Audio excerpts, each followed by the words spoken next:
ನಮಸ್ಕಾರ ಗೆಳೆಯರೆ. ಅಮೆರಿಕದ ಅಧ್ಯಕ್ಷರಾದ ಈ ಡೊನಾಲ್ಡ್ ಟ್ರಂಪ್ ಭಾರತೀಯ ಆರ್ಥಿಕತೆ ಸತ್ತು ಹೋಗಿದೆ ಮತ್ತು ಅದು ರಷ್ಯಾದೊಂದಿಗೆ ಮುಳುಗಿ ಹೋಗಲಿದೆ ಅಂತ ಹೇಳಿದ್ರು. ಆದ್ರೆ ಗೆಳೆಯರೆ, ಇವತ್ತು ಇಡೀ ಜಗತ್ತು ಭಾರತದ ಆರ್ಥಿಕತೆಯ ಬಗ್ಗೆ ಮಾತಾಡ್ತಾ ಇದೆ. ಅದರಲ್ಲೂ ವಿಶೇಷವಾಗಿ ಅಮೆರಿಕದಲ್ಲಿ ಈ ಬಗ್ಗೆ ಹೆಚ್ಚು ಚರ್ಚೆ ನಡೀತಾ ಇದೆ.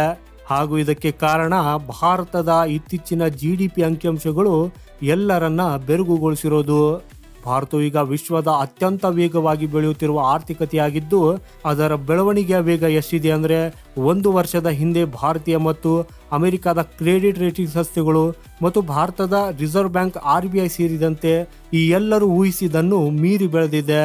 ಆಗ ಗೆಳೆಯರೆ, ಈ ಎಲ್ಲರೂ ಭಾರತದ GDP 6.5%ಗಿಂತ ಹೆಚ್ಚಾಗುವುದಕ್ಕೆ ಸಾಧ್ಯವಿಲ್ಲ ಅಂತ ಹೇಳಿದರು. ಹಾಗೂ ರಿಸರ್ವ್ ಬ್ಯಾಂಕ್ ಸಹ 6.7% ಬೆಳವಣಿಗೆಯನ್ನ ನಿರೀಕ್ಷಿಸಿತ್ತು.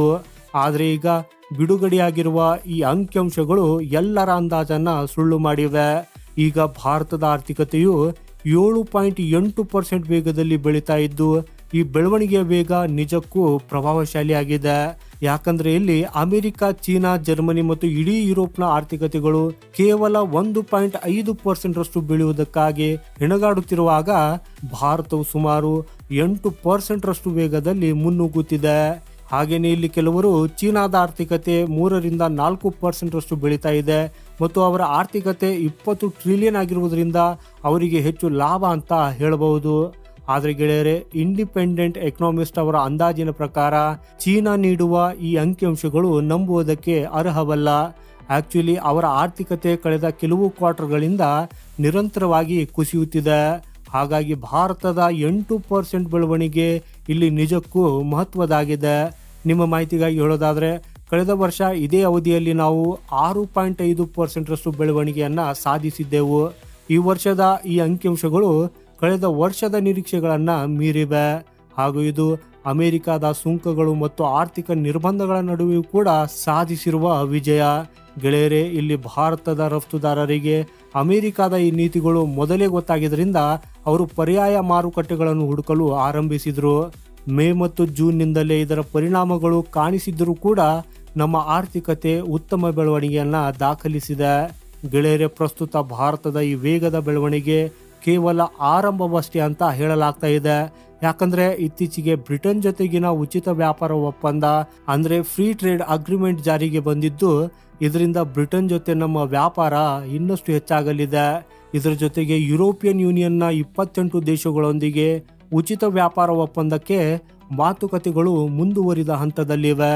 ಹಾಗೂ ಈ ಒಪ್ಪಂದ ಜಾರಿಗೆ ಬಂದ ನಂತರ ಭಾರತದ ಬೆಳವಣಿಗೆಯನ್ನ ಊಹಿಸುವುದು ಕಷ್ಟ. ಹಾಗೂ ಇಲ್ಲಿ ಚೀನಾ ಕೂಡ ತನ್ನ ಆರ್ಥಿಕತೆಯನ್ನು ಭಾರತೀಯ ಉತ್ಪನ್ನಗಳಿಗಾಗಿ ತೆರೆದಿರುವುದಾಗಿ ಘೋಷಿಸಿದೆ. ಇದರ ಪರಿಣಾಮವಾಗಿ ಕಳೆದ 2 ತಿಂಗಳಲ್ಲಿ ಚೀನಾಗೆ ಭಾರತದ ರಫ್ತು 18% ಹೆಚ್ಚಾಗಿದೆ. ಹಾಗೂ ಇದು ಮತ್ತಷ್ಟು ಹೆಚ್ಚಾಗುವ ನಿರೀಕ್ಷೆಯೂ ಕೂಡ ಇದೆ. ಗೆಳೆಯರೆ, ಡೊನಾಲ್ಡ್ ಟ್ರಂಪ್ ಅವರ ಈ ಡೆಡ್ ಎಕಾನಮಿ ಹೇಳಿಕೆಯು ಭಾರತದ ನಾಯಕತ್ವದ ಸ್ವಾಭಿಮಾನಕ್ಕೆ ಪೆಟ್ಟು ನೀಡಿದ್ರಿಂದಲೇ ಆರ್ಥಿಕ ಸುಧಾರಣೆಗಳಿಗೆ ಮತ್ತಷ್ಟು ವೇಗ ಸಿಕ್ಕಿದೆ.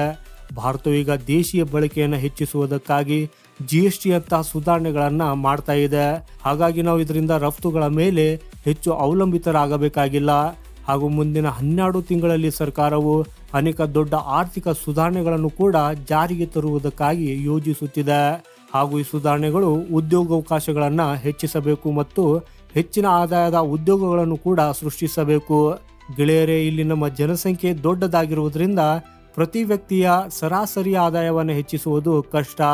ಅದಕ್ಕಾಗಿಯೇ ಇಲ್ಲಿ ಆದಾಯದ ಅಸಮಾನತೆ ಹೆಚ್ಚಾಗದಂತೆ ನೋಡಿಕೊಳ್ಳಬೇಕು.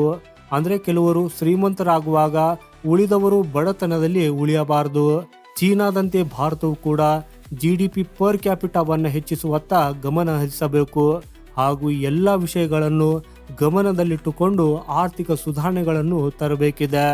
ಸೊ ಗೆಳೆಯರೆ, ನಿಮ್ಮ ಪ್ರಕಾರ ಈ ವಿಷಯದ ಬಗ್ಗೆ ನಿಮ್ಮ ಅಭಿಪ್ರಾಯ ಏನು ಅನ್ನೋದನ್ನ ಕಮೆಂಟ್ ಮಾಡುವುದರ ಮೂಲಕ ನಮಗೆ ತಿಳಿಸಿ.